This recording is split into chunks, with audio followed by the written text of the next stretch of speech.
सुनकर आप अपने जीवन में कभी धोखा नहीं खाएंगे। बहुत समय पहले की बात है। एक राज्य में एक राजा था। उसका एक बेटा था जो दिखने में बहुत सुंदर था। राजकुमार की उम्र 14 साल थी जब उसकी शादी हुई। राजा बूढ़ा हो गया था, इसलिए उसने राजकुमार को राजा बनाने का फैसला किया। राजकुमार की पहले ही 7 शादियां हो चुकी थी। राजा बनने के बाद भी राजकुमार हर दिन पढ़ाई के लिए गुरुकुल जाता था।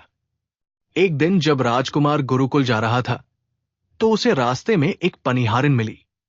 पनिहारिन बहुत सुंदर थी। उसने राजकुमार से पूछा, हे राजा, आप रोज कहां जाते हैं? राजकुमार ने कहा, मैं रोज विद्या सीखने अपने गुरु के पास जाता हूं। पनिहारिन ने कहा, यह तो अच्छी बात है, लेकिन क्या आपने त्रिया चरित्र पढ़ा है? राजकुमार ने कहा कि उसने ये कभी नहीं पढ़ा। तब पनिहारिन ने उससे कहा कि वो त्रिया चरित्र जरूर पढ़े और अपने गुरु से इसके बारे में पूछे। राजकुमार ने कहा कि वो आज ही जाकर अपने गुरु से पूछेगा। पनिहारिन की बात सुनकर राजकुमार गुस्से में अपने गुरु के पास गया। उसकी आंखें लाल थी। उसने गुरु से पूछा, गुरुदेव, आपने मुझे त्रिया चरित्र क्यों नहीं पढ़ाया? आपने ये बात मुझसे क्यों छिपाई?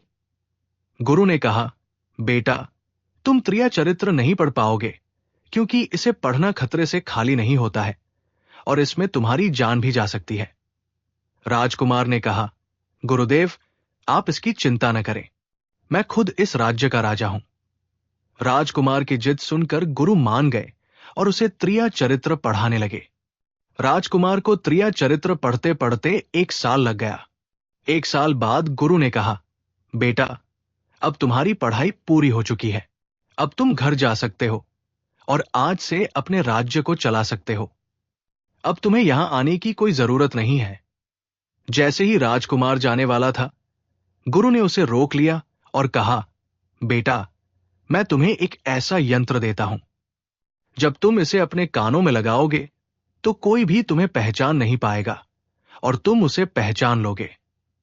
राजकुमार ने वो यंत्र ले लिया।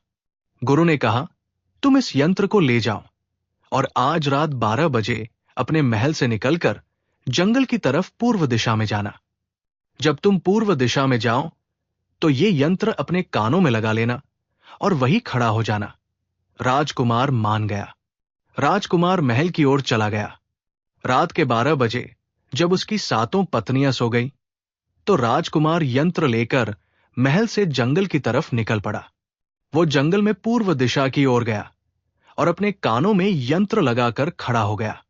उसने देखा कि वही पनिहारिन जिसने उससे पहले